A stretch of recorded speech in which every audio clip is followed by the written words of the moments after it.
Bonjour à tous, cette vidéo elle est destinée aux parents qui ont des enfants en orthophonie et qui ont envie de travailler à la maison ou aux parents dont les enfants sont encore en liste d'attente pour avoir des séances d'orthophonie. Alors aujourd'hui on va parler du trouble articulatoire qui est sur le SE.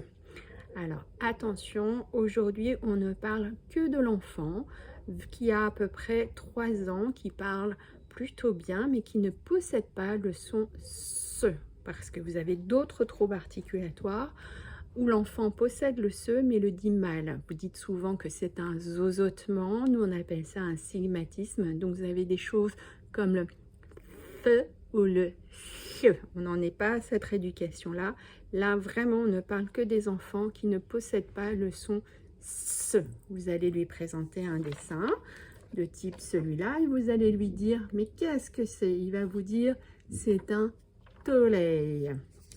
Alors, on va commencer en rééducation orthophonique à lui montrer la bouche et à montrer comment est-ce qu'on réalise le S.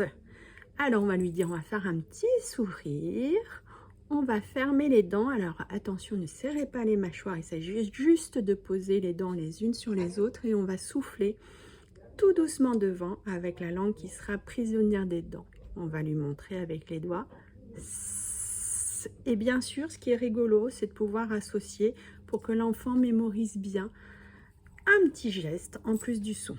Moi, j'ai une petite marionnette à doigts, je choisis, et la petite marionnette, le temps qu'elle fasse ce, et ben on va y mettre le son. Donc, il fait S. Vous voyez, je fais comme la forme du petit serpent et j'ai mis le son S en même temps.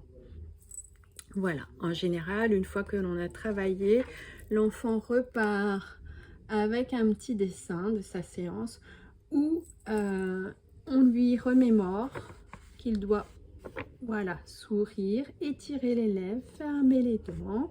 Et donc, voilà, les petits doigts permettent de montrer qu'on doit étirer la bouche et souffler, comme pour faire le petit serpent.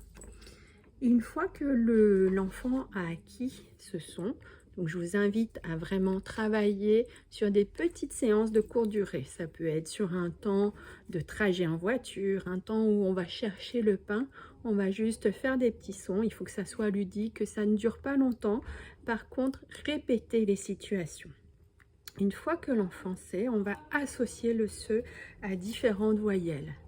Ça, se, si, so, su. On commence toujours en priorité par mettre le se en position initiale. Et puis une fois que l'enfant sait dire en position initiale, on va continuer en mettant le se en position finale.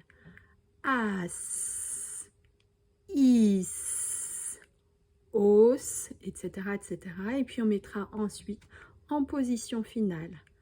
Asa, oso, etc., etc.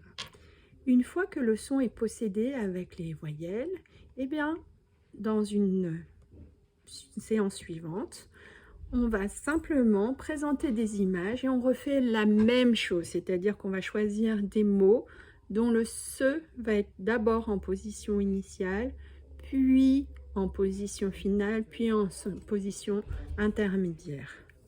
Sapin, un seau, une scie, et on peut vraiment insister sur le début du son. Voilà, pensez bien que les séances doivent être brèves et très ludiques. Moi j'ai des petites images, mais vous pouvez vraiment découper des mots dans des catalogues de jeux, les dessiner. Voilà, le but est vraiment de s'amuser.